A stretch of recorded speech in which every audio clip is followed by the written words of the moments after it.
If you have a tree in your backyard that you want to cut down, and you have an axe, if every day you pick up that axe and you go to that tree and you swing 5 times with that axe to hit that tree, put the axe down.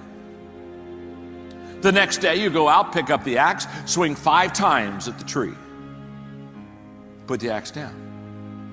The next day you go out, pick up the axe, and 5 more times you swing at that tree. 5 times. Every day you pick up the axe, and only 5, not 50, not 15, not 500. 5. If you swing 5 times a day at that tree with that axe every day, let me ask you a question. What eventually is going to happen to that tree? That tree is going to fall.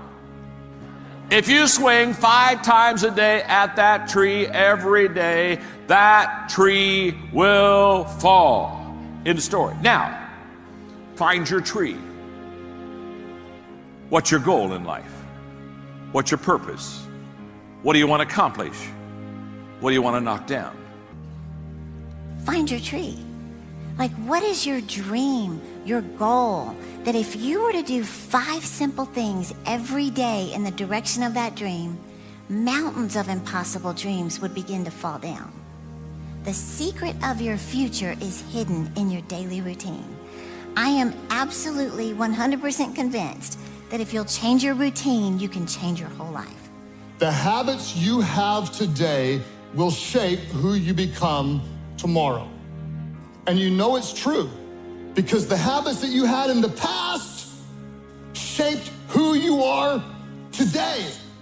And so I would ask you this, if the habits you have shape who you become, do you like the direction your habits are taking you? Every day is another opportunity to get up and invest in yourself, to read, to listen, to journal, spend time with God. Every day, don't pass up the opportunity, right? The choices you make every day, that is what you are in the mirror today. If you don't like it, or it could be better, it's on your terms how that works, no one else. You have to find the motivation to make those hard steps for change. It's got to be you, only you. Beating yourself day in, day out. Not like beating yourself up, but whatever you currently were, you try to beat that measure and grow and push it and push it. Growth comes from hitting failure and pushing past that. It's where all the beautiful things in the world are found. That little lesson in life, man, is congruent with everything in life. One of my favorite quotes, winners do consistently what losers do occasionally.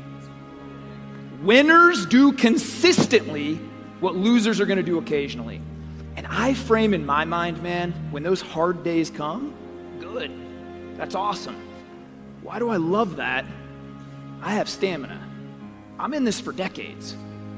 Most people aren't. When it gets hard, when that friction comes, they quit. Life's competitive. I don't quit.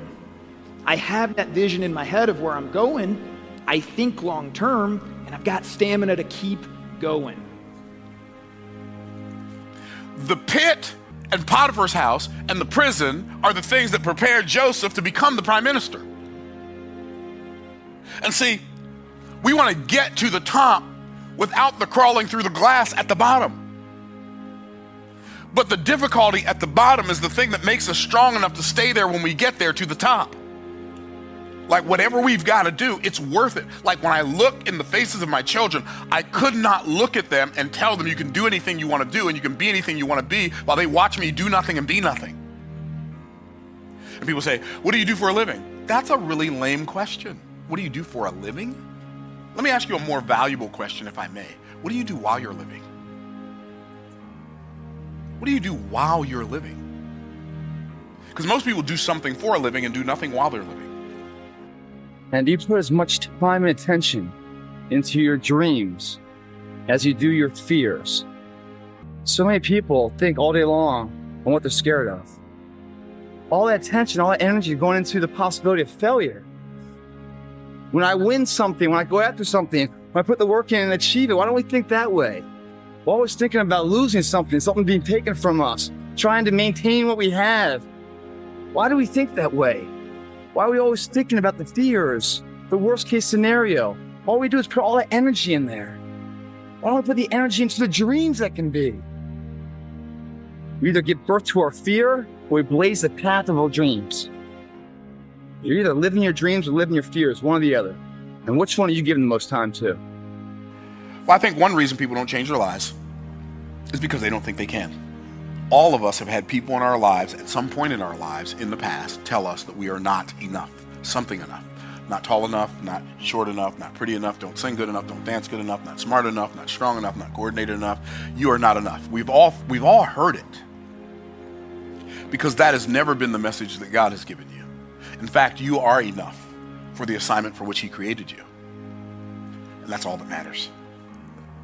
If I could give you a gift, and I can't, but if I could, I would give you the gift to believe in your ability to change your life. Because I know you can. What the enemy wants to speak to you is that you are not enough. You don't have the gifts. You don't have the experience. You don't have the wisdom. You don't have the talent. That dream that's in your soul, you don't have what it takes for that dream. I know deep inside of your heart, you hear that same voice. You hear that same lie. You are not enough. God should choose somebody else for this dream. And what the enemy is doing in discouragement is he is trying to prevent you from laying the next brick down on the wall that God has called you to build. If he can get you to not invest in your kids, if he can get you to not use your gifts that is going to bear fruit in your 50s, your 60s, your 70s, so that faithfulness that is required, as Galatians chapter 6 verse 9 says, do not give up in doing good. For if you do not give up at the proper time, you will bear fruit. You will reap a harvest. If you don't like what you're reaping, change what you're sowing. Where are you going to be 5 years from now? What's your marriage going to be like?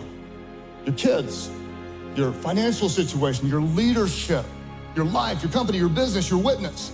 Well, small, smart choices plus consistency plus time equals a radical difference.